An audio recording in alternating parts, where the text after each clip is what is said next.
apabila mengambil wudu, maka dia boleh untuk tidur dan dia dalam keadaan junub. Ikhwah sekalian yang saya muliakan, dalam hadis ini Rasulullah sallallahu alaihi wasallam menjawab pertanyaan Umar bin Khattab. Apakah boleh salah seorang atau apakah boleh seseorang ketika dalam keadaan junub kemudian tidur dalam keadaan junub? Maka Rasulullah mengatakan, ya, apabila dia mengambil air wudu dan setelahnya ia tidur. Pada dasarnya anjuran yang paling utama apabila seorang memiliki hadas besar untuk segera menghilangkan hadas besar tersebut. Dan ini pun pernah dicontohkan oleh Rasulullah sallallahu alaihi wasallam. Dan Rasulullah sallallahu alaihi wasallam melakukan setiap apa yang telah beliau ditanya dengannya.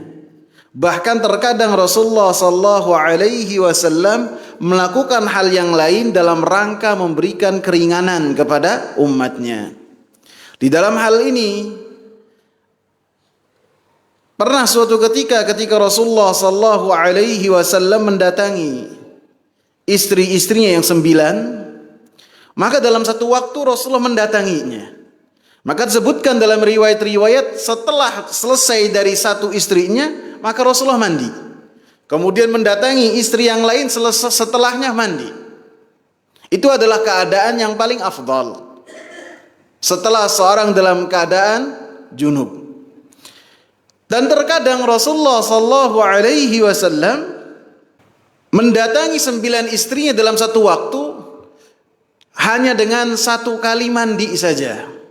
Setelah Rasulullah sallallahu alaihi wasallam selesai dari yang ke-9, maka setelahnya Rasulullah sallallahu alaihi wasallam baru mandi besar. Jadi menunjukkan bahwasanya yang pertama itu afdal dan yang kedua itu boleh. Demikian juga seperti yang ditanyakan oleh Umar bin Khattab radhiyallahu anhu. Maka ketika seorang akan tidur dan dalam keadaan janabah, dalam keadaan junub, maka yang paling afdal ketika dia mengangkat hadas besarnya terlebih dahulu, mandi besar terlebih dahulu. Tapi apabila tidak bisa, maka bisa dengan meringankan hadas besarnya dengan mengambil air wudu. Dia mengambil air wudu dan setelahnya dia tidur. Dan apabila tidak bisa, maka dicontohkan oleh Rasulullah sallallahu alaihi wasallam dengan tayamum. Disebutkan oleh Al-Imam Ibnul Qayyim, terkadang Rasulullah sallallahu alaihi wasallam dalam keadaan junub dan meringankan hadas besarnya dengan cara bertayamum dan kemudian beliau tidur. Dan terkadang juga menurut Aisyah radhiyallahu anha, terkadang Rasulullah sallallahu alaihi wasallam dalam keadaan junub maka beliau tidur tanpa menyentuh sedikit air pun. Baik itu untuk air yang mandi besar ataupun air wudu ataupun tanpa tayamum sama sekali. Artinya apa? Itu dilakukan boleh semua. Yang paling afdol, urutan yang paling saya sebutkan yang pertama. Yang paling afdol tentunya apa? Mandi besar. Dan setelahnya kalau tidak sempat terus turun ke bawah, wudu. Kalau tidak sempat wudu, kemudian bisa tayamum. Kalaupun tidak sempat tayamum ataupun kecapean ataupun lupa, maka tidak mengapa, bukan satu dosa, karena ini sifatnya anjuran saja. Karena Rasulullah terkadang melakukan hal yang berlawanan dalam arti bahwasanya hal tersebut adalah sesuatu yang boleh. Kemudian pembahasan yang berkaitan dengan perawi, yaitu Umar ibn al-Khattab radhiyallahu anhu. Abdullah ibn Umar sudah kita bahas. Adapun Umar bin Khattab radhiyallahu anhu pada dasarnya tercantum pada hadis yang pertama. Akan tapi pada saat itu saya lewati. Maka sekarang saya akan bahas tentang Umar ibn al-Khattab radhiyallahu anhu. Beliau namanya atau kunyahnya Abu Hafs, Namanya Umar ibn al-Khattab ibn Nufail, ibn Abdul Uzza, ibn Riyah, ibn Abdullah, ibn Qurt, ibn Razah, ibn Adi, ibn Ka'ab, ibn Lu'ay. Nasab beliau dengan Nabi sallallahu alaihi wasallam bertemu di Ka'ab ibn Lu'ay. Dan Umar bin Khattab ini dari Quraish-nya adalah dari Quraisy Bani Adi. Karena Abu Bakar dari Taimi, Ali radhiyallahu anhu dari Hashimi, Utsman dari Umayyah. Maka 4 pembesar dari kalangan sahabat itu berbeda-beda. Dari Quraish-nya itu dari mana? Maka Umar bin Khattab radhiyallahu anhu, maka beliau dari Bani Adi. Beliau lahir 13 tahun setelah tahun gajah, karena orang-orang Arab itu tidak punya kalender, tidak punya penanggalan. Penanggalan mereka hanyalah disebutkan dengan patokan kejadian-kejadian besar. Tidak ada penanggalan. Dan orang yang pertama memberikan penanggalan dalam Islam dan Arab siapa? Umar bin Khattab. Jadi beliaulah yang pertama kali memberikan penanggalan dalam Islam dan dalam orang-orang Arab juga. Beliau julukannya adalah Amirul Mukminin. Disebut sebagai Amirul Mukminin karena beliau memperhatikan apabila orang-orang memanggil beliau dengan khalifah itu kepanjangan. Khalifah itu artinya apa? Pengganti.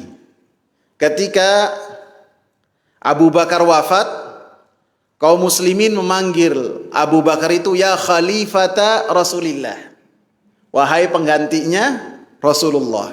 Tapi begitu Abu Bakar wafat dan Abu Bakar menunjuk Umar bin Khattab radhiyallahu anhuma, maka kaum muslimin memanggil Umar bin Khattab dengan apa? Ya khalifah Rasulillah. Jadi kepanjangan khalifahnya ada 2, sehingga kata Umar bin Khattab, panggil saya Amirul Mukminin, sehingga beliaulah orang yang pertama dipanggil dengan Amirul Mukminin. Setelahnya Utsman radhiyallahu anhu dipanggil juga dengan Amirul Mukminin dan khalifah sesudahnya. Kemudian beliau memeluk Islam pada tahun 6 kenabian. Dan pada saat itu sahabat Nabi berjumlahnya lebih dari 40. Dan kaum muslimatnya, sahabiatnya ada 11. Dan Nabi sallallahu alaihi wasallam berdoa kepada Allah Subhanahu wa taala, ya Allah, muliakanlah Islam dengan salah seorang di antara Umar. Yang pertama adalah Umar ibn Amr ibn Hakam yang lebih dikenal dengan Abu Jahal. Yang kedua Umar ibn al-Khattab. Dan Umar ibn al-Khattab ini orang yang sangat keras sekali permusuhannya sebelumnya kepada Nabi. Sehingga ketika ada 2 sahabat pernah berbincang, ada seorang sahabat berbincang dengan istrinya ketika dia akan melakukan hijrah ke Habasyah. Umar bin Khattab ini kasihan melihat perempuan sampai kepayahan untuk menyelamatkan dirinya dan agamanya. Maka dia berkata lunak terhadap perempuan tersebut. Saking kagetnya perempuan itu bengong. Begitu suaminya datang, dia menceritakan apa yang dikatakan Umar kepadanya. Maka kata si suami itu, jangan engkau harap Umar itu masuk Islam. Jangan kau harap. Orang ini masuk Islam kalau sudah himarnya, keledainya Khattab masuk Islam duluan. Artinya apa? Permusuhannya sangat luar biasa. Akan tapi hati manusia di tangan Allah Subhanahu wa taala. Dan salah satu yang menjadikan Allah Subhanahu wa taala memilihnya adalah doa Rasulullah sallallahu alaihi wasallam.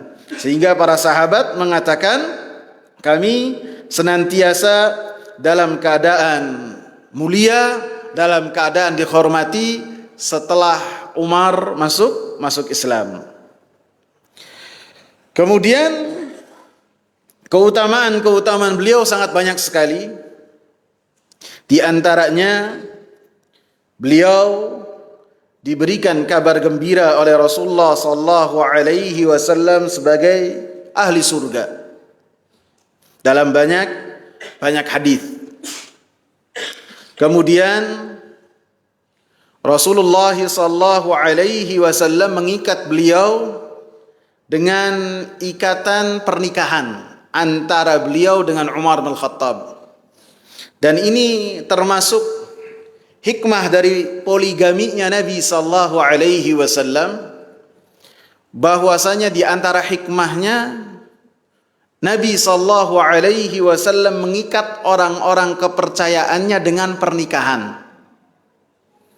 Abu Bakar beliau angkat jadi mertua. Umar beliau angkat jadi mertua. Utsman beliau jadikan sebagai menantu untuk dua putrinya. Ali beliau jadikan sebagai menantu. Jadi dua sahabat besar ini ada ikatan pernikahan dengan Nabi sallallahu alaihi wasallam, ikatan sebagai musaharah.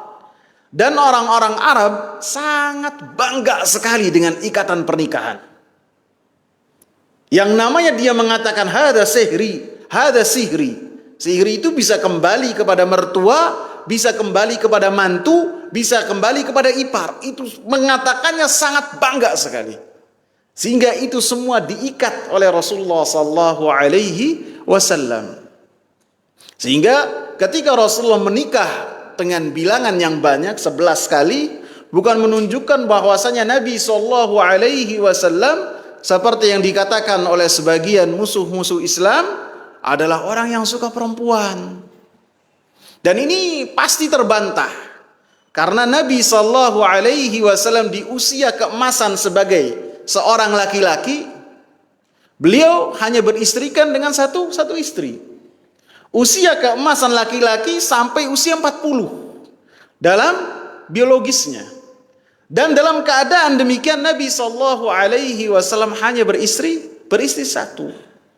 Dan Nabi sallallahu alaihi wasallam selama bersama dengan Khadijah radhiyallahu anha, maka beliau mencukupkan hanya dengan Khadijah radhiyallahu anha. Baru setelah Khadijah radhiyallahu anha wafat, beberapa hari kemudiannya Nabi dapati ada Saudah yang menjadi seorang janda. Setelah pulang dari negeri Habasyah, dia menjadi janda tanpa ada yang bisa mengayomi Saudah. Maka Rasulullah sallallahu alaihi wasallam menikahinya. Begitu juga orang-orang kafir seperti Abu Sufyan. Ketika Nabi sallallahu alaihi wasallam nikahi putrinya yang bernama Ummu Habibah, dan pada saat itu Abu Sufyan masih dalam keadaan kesyirikannya, maka Abu Sufyan setelah itu pun melunak permusuhannya kepada Nabi sallallahu alaihi wasallam. Walaupun bagaimana dia bangga bahwasanya putrinya dihormati oleh Rasulullah sallallahu alaihi wasallam dijadikan sebagai istrinya. Dan hikmah-hikmah yang lainnya. Maka Umar bin Khattab radhiyallahu anhu, putrinya dijadikan oleh Rasulullah sallallahu alaihi wasallam sebagai istrinya yang bernama Hafsah. Dan Rasulullah sallallahu alaihi wasallam atau Umar bin Khattab radhiyallahu anhu sebelumnya pernah menawarkan putrinya Hafsah itu kepada sahabat-sahabatnya. Seperti kepada Abu Bakar. Ketika menawarkan kepada Abu Bakar, apa jawaban Abu Bakar? Diam saja. Enggak ngomong ya, enggak ngomong enggak. Kemudian setelahnya menawarkan kepada Utsman. Utsman mengatakan lagi tidak mau menikah. Setelahnya Rasulullah sallallahu alaihi wasallam mendatangi Umar dan meminang Hafsah putrinya Umar radhiyallahu anhu. Setelahnya Abu Bakar datang kepada Umar bin Khattab dan menceritakan bahwasanya Rasulullah senantiasa menyebut nama Hafsah. Dan Abu Bakar memahami bahwasanya Rasulullah ingin meminang Hafsah radhiyallahu anha. Kemudian di antara keutamaan-keutamaannya,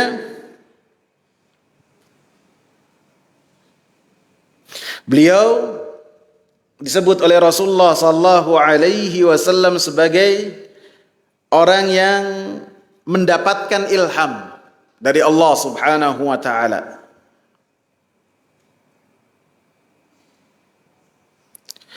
Dan beliau pun apabila syaitan bertemu dengan Umar bin Khattab, maka syaitan akan mengambil jalan yang lain.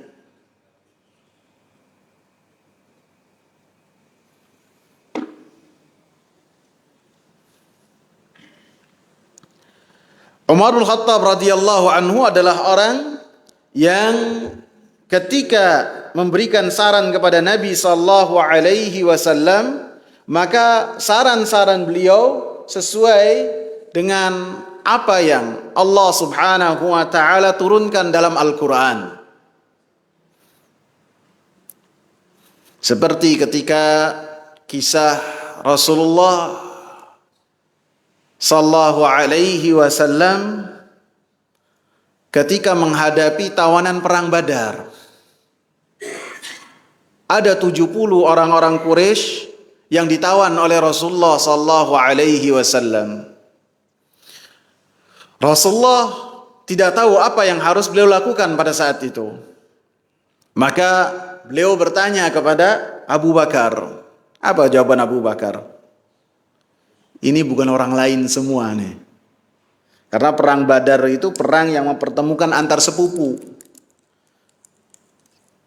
Bahkan bisa jadi antara kakak dengan adik. Bisa jadi antara ayah dengan anak. Maka kata Abu Bakar, ini bukan orang lain semua, saudara semua. Bebaskan. Begitu tanya kepada Umar bin Khattab, apa kata Umar? Potong semua Rasulullah, bunuh semua. Bunuh. Kalau perlu, kalau ada adik saya di situ, saya yang mengeksekusinya.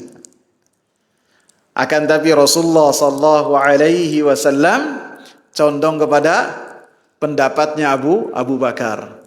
Dan Allah Subhanahu wa taala pun menegur Rasulullah sallallahu alaihi wasallam dalam surat Al-Anfal. Banyak sekali ayat-ayat yang berkesesuaian dengan pendapatnya Umar bin Khattab. Di antaranya ketika Rasulullah membebaskan kota Mekah dan beliau pun menunggu wahyu dari Allah untuk sholatnya itu di mana? Menghadap kiblatnya di tempat yang mana? Menghadap Ka'bahnya itu di tempat yang mana? Kan ada segi empat. Di tempat yang mana? Maka Umar bin Khattab radhiyallahu anhu memberikan isyarat kepada Rasulullah, ya Rasulullah, di maqam Ibrahim. Di situ kita sholat. Setelahnya Allah turunkan ayat wattakhidhu mim maqami Ibrahim musalla. Dan jadikanlah maqam Ibrahim sebagai tempat salat. Kemudian juga beliau menjadi khalifah dan masa khalifah beliau selama 10 tahun 6 bulan. Dan beliau dengan izin Allah Subhanahu wa taala membebaskan banyak kota-kota, termasuk Syam secara keseluruhan. Sehingga dengan Umar bin Khattab radhiyallahu anhu dan kebijakan-kebijakannya, maka kekuasaan Romawi itu semakin sedikit. yang tadinya Syam semuanya dikuasai oleh Romawi, maka dengan izin Allah dan kemudian kebijakan-kebijakan yang diberikan oleh Umar bin Khattab, kaum muslimin mampu menaklukkan dan menguasai negeri Syam secara menyeluruh sampai Baitul Maqdis, sampai Palestina. Begitu juga api Majusi pun mulai padam, bahkan hilang. Dihapus dari kekuatan, dari peta dunia. Bahkan dalam satu peperangan pernah Umar bin Khattab radhiyallahu anhu naik ke mimbar. Beliau sebelumnya mengirim satu pasukan yang dipimpin oleh Sariyah. Nama pemimpinnya itu Sariyah. Kemudian pasukan tersebut ada di negeri Syam. Dan Umar bin Khattab radhiyallahu anhu ketika khutbah Jumat, dia berkata, "Ya Sariyah al-jabala al-jabal." Ya Sariyah al-jabal al-jabal. Beliau mengulang-ulanginya. Maka kaum muslimin yang mendengar perkataan itu bingung. Enggak nyambung perkataan tersebut dengan perkataan sebelumnya. Apa itu maknanya? Maka ketika turun dari mimbarnya ditanyakan oleh para sahabat, apa engkau maksudkan dengan wahai Sariyah, naik gunung. Maka kata Umar bin Khattab, saya ketika naik mimbar melihat dan mendapati bahwasanya pasukan yang dipimpin oleh Sariyah dalam keadaan kepepet, dalam keadaan kesusahan. Dan saya memerintahkan kepada Sariyah untuk naik gunung supaya mereka selamat.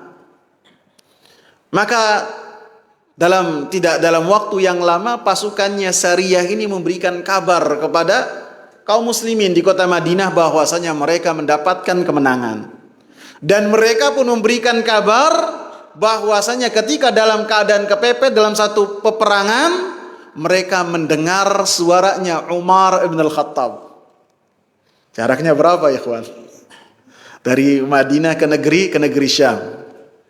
Ketika mereka dalam kesusahan, mereka mendengar suaranya Umar bin Khattab supaya mereka itu mengambil ke gunung, jangan ke bawah.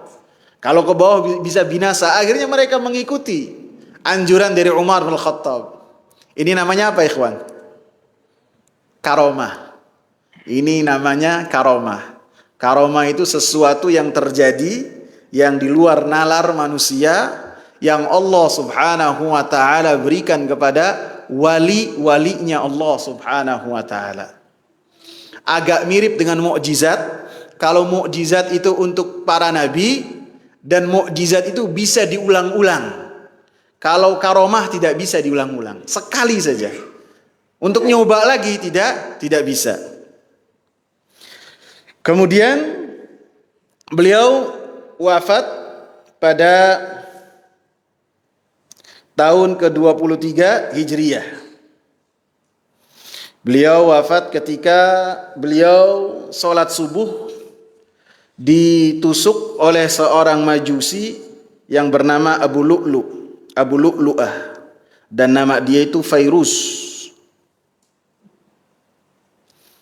Kenapa orang majusi ini membunuh Umar? Karena dia dendam.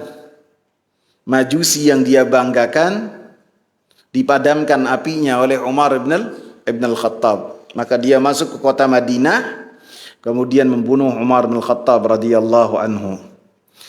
Dan ketika ditusuk beliau menjadi imam. Begitu ditusuk, beliau tersungkur, pingsan, dan setelahnya Abdurrahman ibn Auf maju dan melanjutkan sholat subuh. Yang tadinya biasanya sholatnya panjang, rakaat pertama dibaca surat An-Nasr, rakaat kedua dibaca surat Al-Kautsar, dan setelahnya mereka mengejar Abu Lu'lu'ah. Dan ketika lari dari masjid, Abu Lu'lu'ah menyabet sekitar 11 sahabat yang lainnya. 7 wafat dan yang lain selamat. Dan kemudian begitu terkepung, Abu Lu'lu'ah ini bunuh diri.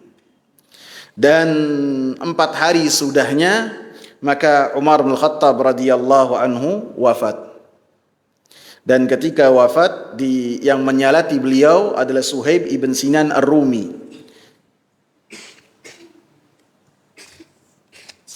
Hadis yang berikutnya, hadis nomor 34.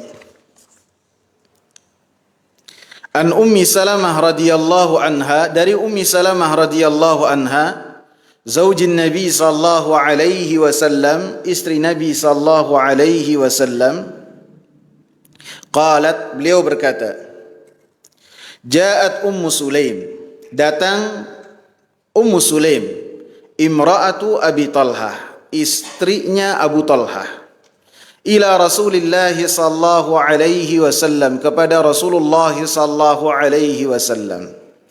Faqalat, maka Ummu Sulaim ini berkata, Ya Rasulullah, inna Allah la yastahi minal haq. Wahai Rasulullah, sesungguhnya Allah subhanahu wa ta'ala tidaklah malu dari kebenaran.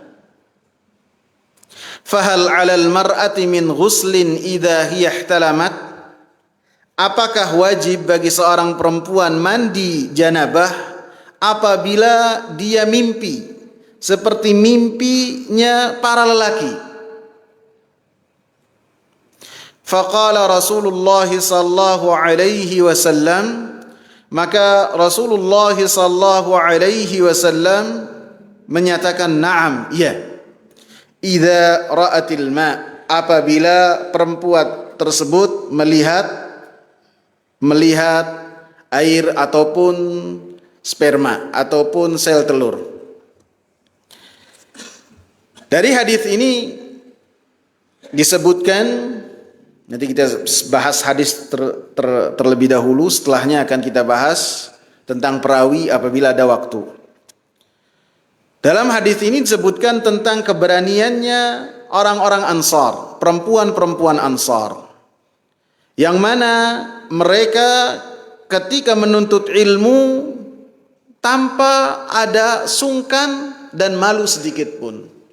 Bahkan ketika yang ditanyakan berkaitan dengan hal-hal yang biasanya terkadang orang malu dengannya. Sehingga hal ini dipuji oleh Aisyah radhiyallahu anha. Aisyah radhiyallahu anha mengatakan, ni'matin nisa'u nisa'ul ansar lam yamna'hunnal haya'u an yatafaqqahna fid din. Sebaik-baik perempuan adalah perempuan Ansar. Mereka tidak terhalangi oleh rasa malu yang ada pada diri mereka untuk bertanya tentang agama mereka. Aisyah memuji. Sehingga dalam kejadian ini pun ketika itu Aisyah radhiyallahu anha ada ketika Ummu Sulaim bertanya. Dan Ummu Sulaim ini seorang perempuan yang dikenal dengan kecerdasannya. Pernah kita sebutkan ketika yang berkaitan dengan Anas bin Malik, ketika Nabi datang, baru datang, setiap orang-orang Ansor itu bawa hadiah kepada Nabi, maka Ummu Sulaim membawa Anas bin Malik kepada Rasulullah. Dan sebelum membawa Anas bin Malik kepada Rasulullah, beliau mengajari menulis dulu supaya pintar membaca, pintar menulis. Anas bin Malik putranya dibawa kepada Rasulullah pada saat itu usia 10 tahun. Dan di antara kecerdasannya beliau berkata, ya Rasulullah, ini putraku, biarkanlah dia berkhidmah kepadamu. Dan doakanlah putraku ini. Didoakan oleh Rasulullah sallallahu alaihi wasallam dengan doa-doa yang kemudian Anas bin Malik pun mendapatkan kebahagiaan dengan doa-doa tersebut. Maka ketika Ummu Sulaim bertanya kepada Rasulullah, pada saat itu Aisyah ada di samping Rasulullah. Begitu juga Ummu Salamah ada. Ketika Ummu Sulaim bertanya, Ummu Salamah dan Aisyah radhiyallahu anha langsung menutup muka, malu dengan pertanyaannya. Ada dalam riwayat disebutkan dengan kain, ada diriwayatkan dengan tangannya. Karena pertanyaan-pertanyaan seperti ini terkadang seseorang sungkan untuk menanyakannya. Sehingga dari kecerdasan Ummu Sulaim, ketika bertanya dengan pertanyaan ini, beliau memberikan muqaddimah terlebih dahulu. Sehingga baik Rasulullah ataupun yang mendengarnya siap dengan pertanyaan tersebut. Pertanyaannya apa muqaddimahnya? Innallaha la yastahyi minal haq. Wahai Rasulullah, sesungguhnya Allah Subhanahu wa taala tidaklah malu dari kebenaran. Artinya yang saya tanya ini adalah kebenaran, sesuatu yang terjadi. Bisa jadi hal ini sebagian perempuan tidak mendapatinya, akan tapi sebagian perempuan yang lain mendapatinya. Maka beliau berikan muqaddimah terlebih dahulu. Ini menunjukkan kecerdasan Ummu Sulaim. Setelahnya beliau baru masuk ke inti pertanyaan beliau.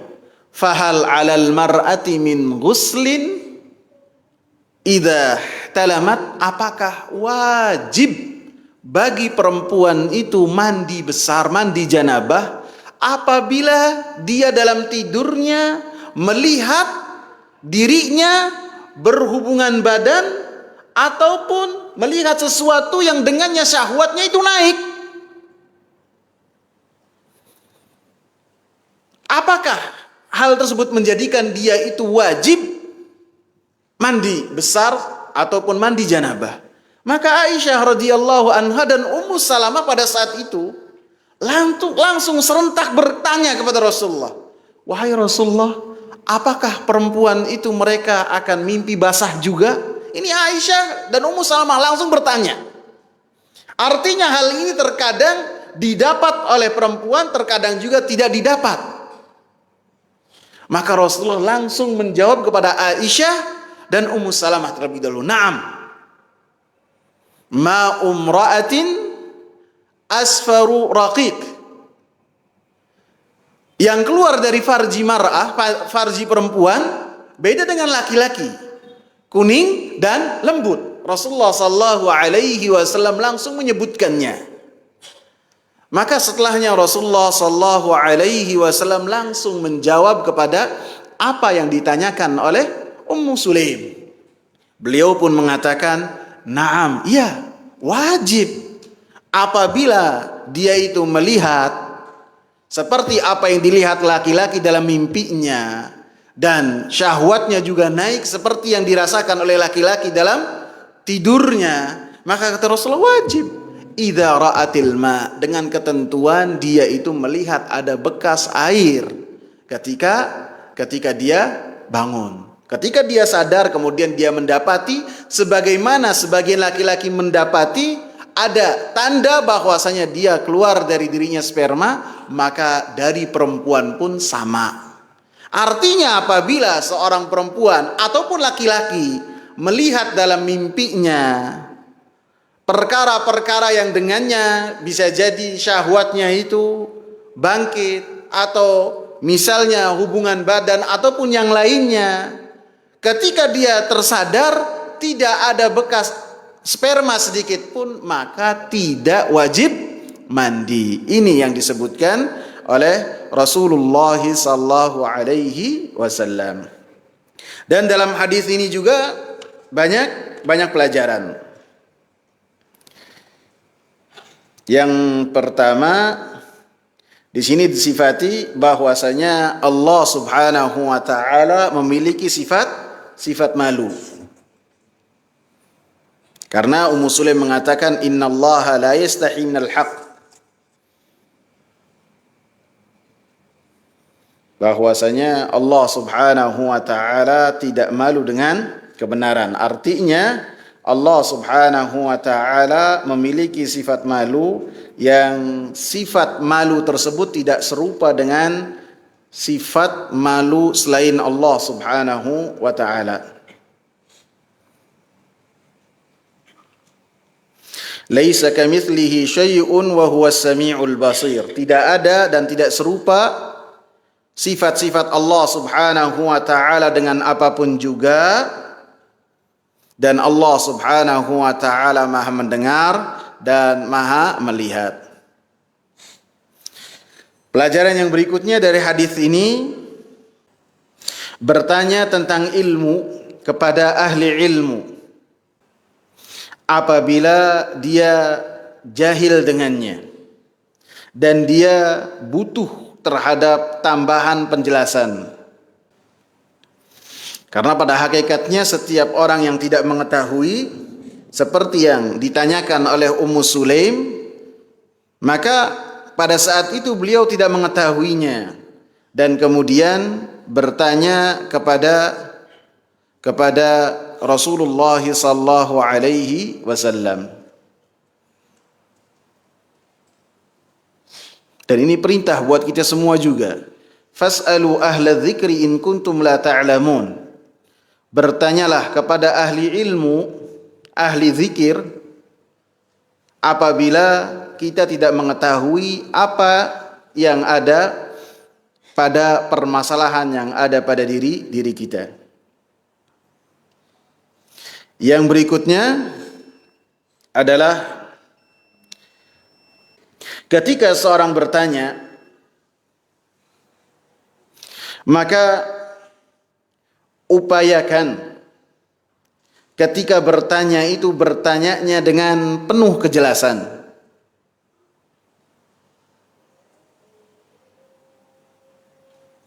Dan tidak boleh seseorang ketika bertanya dia memberikan jawaban terlebih dahulu.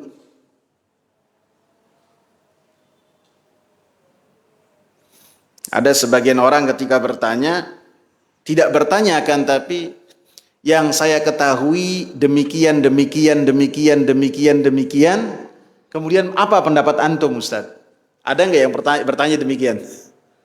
Nah, ini yang tidak boleh dalam bertanya. Akan tapi ketika bertanya saja seperti yang dicontohkan oleh Ummu Sulaim, menggunakan apakah, bagaimana. Setelahnya biarkan orang alim yang menjelaskan. Jangan juga ketika bertanya dijelaskan dalam kitab penjelasan mengenai hadis ini dalam buku yang saya jadikan referensi. Dan tidak boleh juga ketika bertanya kepada seorang alim dengan pertanyaan kuntu a'lamu dzalika min ghairik. Saya telah mengetahui satu permasalahan dan yang saya ketahui ini bukan dari engkau, permasalahannya demikian. Ini pun termasuk su'ul adab yang jelek ketika bertanya. Ataupun tidak boleh juga ketika bertanya dengan mengatakan wa qala fulanun bi khilafi qaulik. Ada si fulan, ataupun misalnya ustadznya banyak, disebutkan Ustadz fulan bilang gini, gimana pendapat antum? Sering terjadi nggak ya kawan? Dan itu kurang baik dalam bertanya, kurang adab dalam bertanya. Sehingga kesannya ketika orang alim yang ditanya itu menjawab pertanyaan tersebut seakan-akan dia membantah orang yang disebut tadi. Ketika antum mau bertanya, sebutkan saja apa yang jadi permasalahan tanpa ada penyebutan tentang orang-orang tertentu. Akhirnya mau tidak mau seakan-akan ada adu domba. Tidak boleh. Kalau mau bertanya sebutkan saja pertanyaannya apa. Sehingga ustadz itu apabila mengetahuinya dia menjawabnya. Adapun menyebutkan seseorang dalam pertanyaan apabila tidak ada keperluan, maka harus tidak perlu dibawa. Sebagaimana Rasulullah sallallahu alaihi wasallam ketika memberikan nasihat, walaupun permasalahan tersebut dilakukan oleh beberapa orang, anggaplah 3 orang, 4 orang. Maka ketika Rasulullah memberikan nasihat kepada seluruh sahabat yang ada, tidak menyebutkan nama orang-orang tersebut, tidak. Akan tetapi Rasulullah menyebutkannya secara umum dengan mengatakan ma balu aqwamin qalu kadza wa kadza. Ada apa gerangan dengan sebagian orang? Mereka mengatakan demikian. Kemudian Rasulullah membantah satu persatu perkataan-perkataan yang dianggap oleh Rasulullah sallallahu alaihi wasallam sebagai perkataan yang menjauh dari kebenaran. Dari hadis ini juga dibolehkan buat seorang perempuan untuk bertanya langsung kepada orang alim.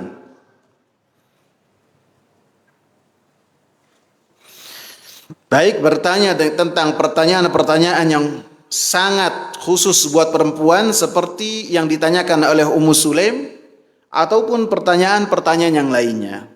Selama ketika bertanya itu tidak menjauh dari tema pertanyaan. Dan alangkah baiknya dan sudah menjadi satu keharusan apabila bertanyanya tidak khalwat, tidak berdua-dua. Bisa seorang perempuan datang kepada ustadz ketika ustadznya berdiri di depan masjid ataupun di masjid dia datang dan orang-orang pun melihat. Dalam hadis ini juga sangat jelas sekali bahwasanya wajib bagi perempuan untuk mandi besar ataupun mandi janabah apabila keluar mani. Sebagaimana wajib juga untuk laki-laki. Baik dalam keluar maninya dalam keadaan sadar ataupun dalam keadaan tidur, sama seperti laki-laki. Karena Rasulullah sallallahu alaihi wasallam mengatakan an-nisa'u syaqa'iqur rijal. Perempuan itu adalah belahan dari laki-laki, artinya serupa dengan laki-laki. Hukum-hukum yang ada pada lelaki maka serupa juga terhadap perempuan, kecuali permasalahan-permasalahan ataupun hukum-hukum yang khusus untuk perempuan, maka Rasulullah sallallahu alaihi wasallam pun membedakan hal tersebut.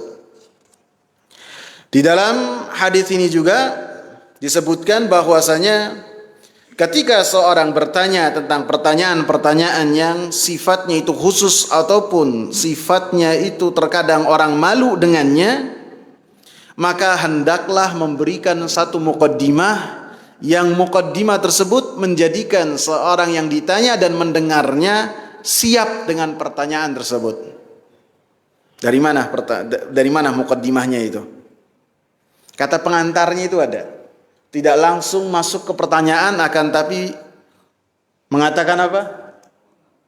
Innallaha la yastahi minal haq. Ini kata pengantar terlebih dahulu. Sehingga ketika beliau penanya ini menyebutkan alal mar'ati min ghuslin, maka Rasulullah pun siap dan yang mendengarnya pun siap, walaupun dalam riwayat-riwayat yang lain Ummu Salamah dan Aisyah radhiyallahu anha masih kaget dan merasa malu dengan pertanyaan tersebut. Dan di dalam hadis ini juga bahwasanya rasa malu hendaklah tidak menghalangi seseorang untuk menuntut ilmu.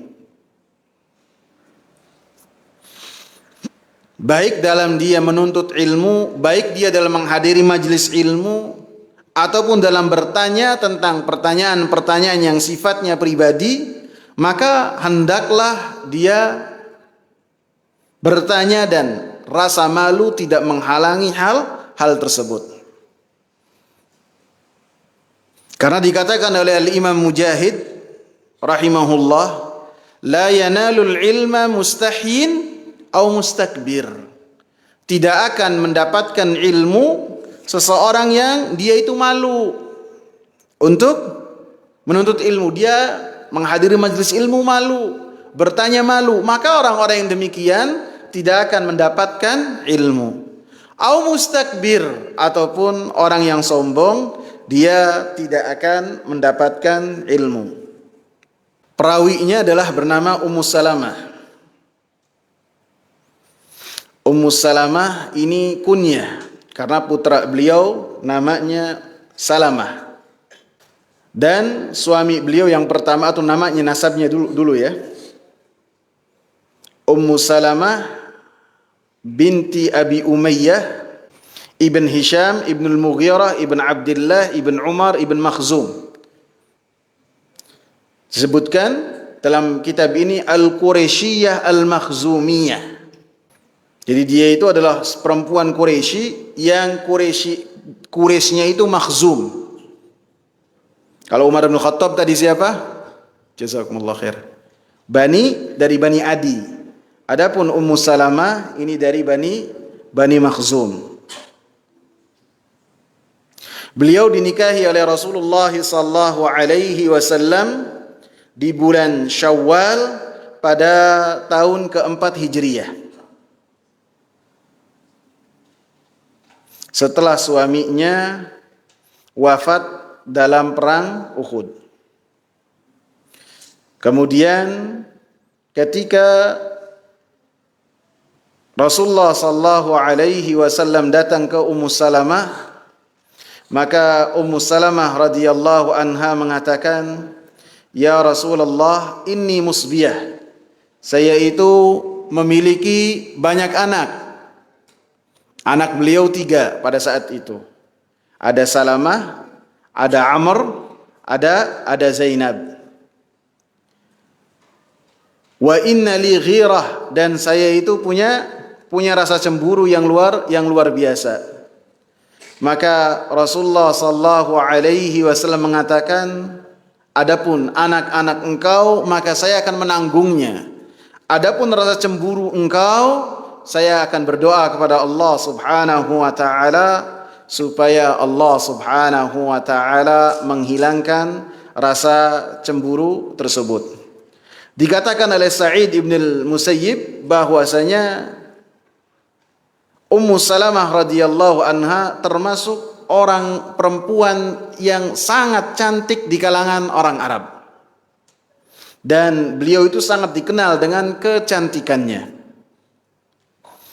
Kemudian beliau juga adalah istrinya Nabi sallallahu alaihi wasallam yang paling terakhir meninggal dunia pada tahun 61 Hijriyah di zamannya khilafahnya Yazid bin Muawiyah. Dan hadis-hadis yang diriwayatkan oleh Ummu Salamah radhiyallahu anha. Kemudian Ummu Sulaim ini adalah perempuan yang namanya para ulama berbeda pendapat siapa namanya, karena lebih dikenal dengan kunyahnya sebagai Ummu Sulaim. Antum pernah dengar ada kisah seorang perempuan yang dia menikah dengan seorang laki tua, kemudian perempuan tersebut mendapatkan anak, lelaki tersebut senang. Kemudian pergi melakukan perjalanan, dan ketika melakukan perjalanan anaknya sakit. Kemudian ketika si suami pergi, anaknya meninggal dunia. Kalau di kita kan begitu meninggal dunia, kursi dikeluarin, dikasih tanda bendera kuning. Pada zaman tersebut tidak ada demikian. Ketika si anak meninggal dunia, suaminya datang kecapean, tidak langsung peluk, nangis, meninggal anak, enggak. Diberikan dulu hak suami, dia berhias, berdandan, sehingga suami yang kangen itu dahaganya hilang. Setelah itu terjadi diskusi, bagaimana pendapat engkau apabila ada seorang yang memberikan pinjaman kepada engkau dan kemudian pinjaman tersebut diambil kembali, yaitu sudah menjadi keseharusan. Jadi setelah itu baru diberikan kabar oleh perempuan tadi. Nah, anak engkau yang kau dambakan, dan itu adalah titipan dari Allah, diambil lagi oleh Allah Subhanahu wa taala. Maka esok harinya dia datang memberi kabar kepada Rasulullah sallallahu alaihi wasallam, dan Rasulullah sallallahu alaihi wasallam menegaskan, apakah engkau mendatanginya tadi malam? Maka sang lelaki itu pun mengatakan, ya Rasulullah. Maka Rasulullah sallallahu alaihi wasallam mendoakan kebaikan dalam hubungan yang dilakukan oleh pasangan tersebut. Nah, pasangan tersebut adalah Ummu Sulaim dan suaminya yang bernama Abu Talha. Semoga bermanfaat. Subhanakallahumma bihamdika, asyhadu an la ilaha illa anta, astaghfiruka wa atubu ilaih. Assalamu alaikum warahmatullahi wabarakatuh.